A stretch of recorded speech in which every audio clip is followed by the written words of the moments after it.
I think it's important to distinguish between those areas where there is a consensus and those areas where there is actually more emerging ideas and kind of arguments for and against and different points of view.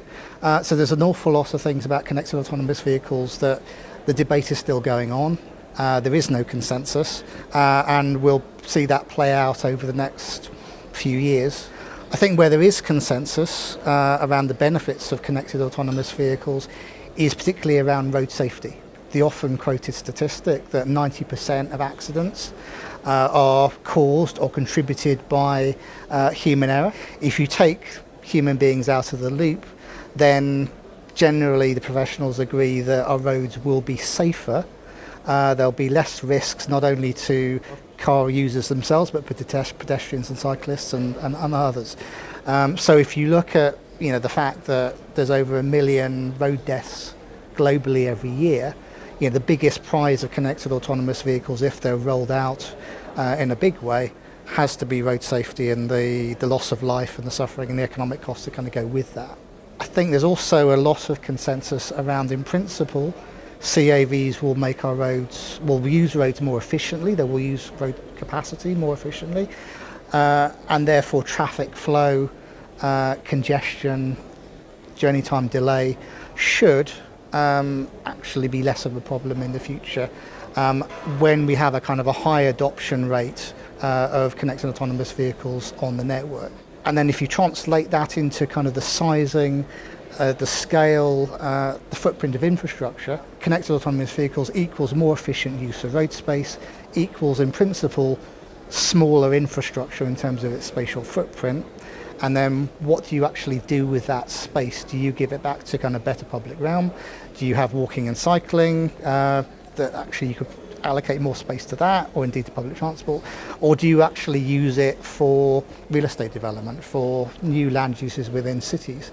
So if you take that 30% of land use in a typical city is given over to the road network or associated facilities such as parking, if you could take 25% off that through the deployment of CAVs, that's an important kind of benefit for city planning and the management of cities.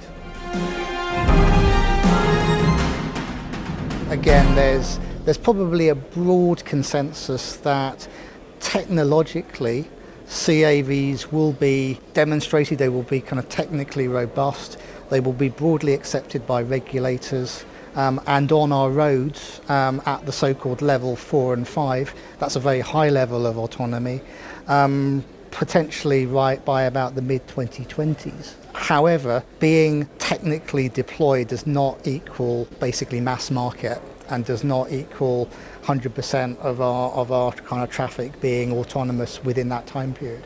So if you look at actually the attitudes that regulators will have to actually allowing CAVs to be fully deployed on road networks, if you look at social acceptance, if you look at actually CAVs being commercially available at affordable prices, all of that is probably going to extend the timescale for which CAVs are deployed, and certainly are deployed to a process of what we would call kind of mass adoption. And there is less consensus on what that transition point is going to be. There are some extreme optimists who would say 2020s, 2030. There would be others who point to other automotive innovations and say actually we might be looking at 2040, 2050, even beyond, by which time the last kind of car or vehicle driven by a human being is actually kind of sent to the scrap heap. And some people would argue actually that point will never happen because actually people like to drive. So actually whether CAVs will ever be 100%, it's as much, as I said before, a kind of policy decision as it is a kind of a question of technology and kind of technical capability.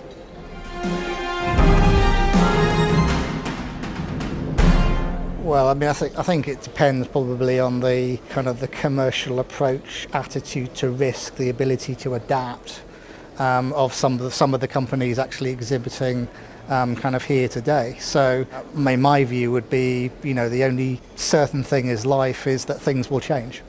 Therefore, from a commercial point of view, look at CAVs, look at what the opportunities are, as well as the threats, and there are a number of potential downsides.